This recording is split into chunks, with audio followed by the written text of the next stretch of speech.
Hey guys, I'm Ethan, and today we're reopening the Fear Collective to continue our Phantasm series review with 1988's Phantasm 2.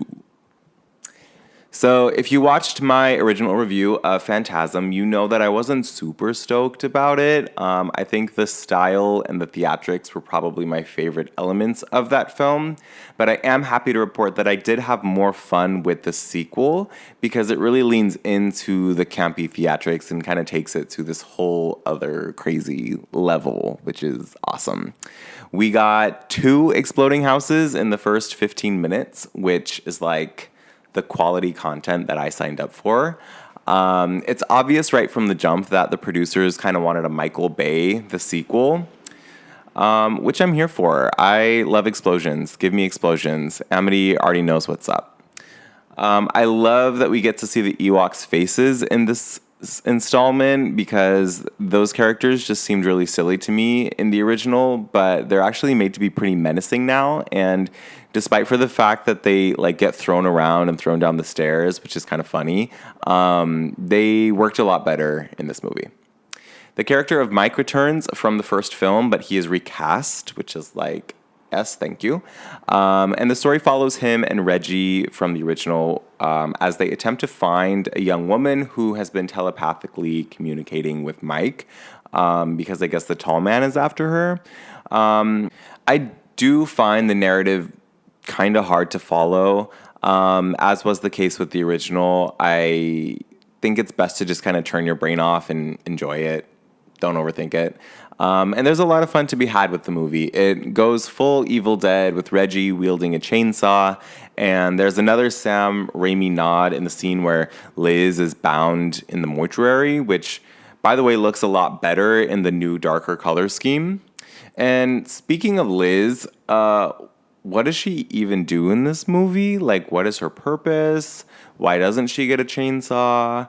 I do feel that this film seriously undervalues its female characters. The only 2 females in the movie kind of only exist to be in love with a boy or to manipulate him, which is just sort of boring for me as a feminist viewer. The third act, mortuary showdown, is extremely derivative and kind of low budget, but I was still strangely transfixed. There's a chainsaw showdown with the killer from My Bloody Valentine. We get an Exorcist neck-piercing 80s body horror that looks totally 70s. This movie seems to be very inspired by existing horror films, but I'm not really mad at it. The wiki page said that this film moves away from its surrealist predecessor to focus on a more traditional all-American narrative, emphasized by excessive guns and action sequences, in contrast to the original film, which felt sort of art house to me in its theatricality and kind of oddballness.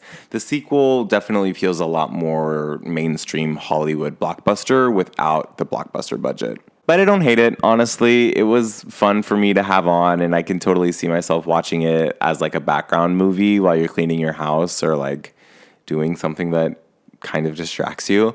I don't know. I think the world is still fun enough, and there's certainly a lot of ideas at play, even if some of those ideas come from existing horror movies. I'm going to rate it a 5 out of 10. Didn't hate it. Didn't dislike it, and I'll probably buy it if I can find it for like $5. So that's it for me. Stay tuned for my review of Phantasm 3. I don't know when I'm going to get around to watching it because frankly, these aren't my favorite movies, but for whatever reason, I am committed to reviewing this series, so it's going to happen.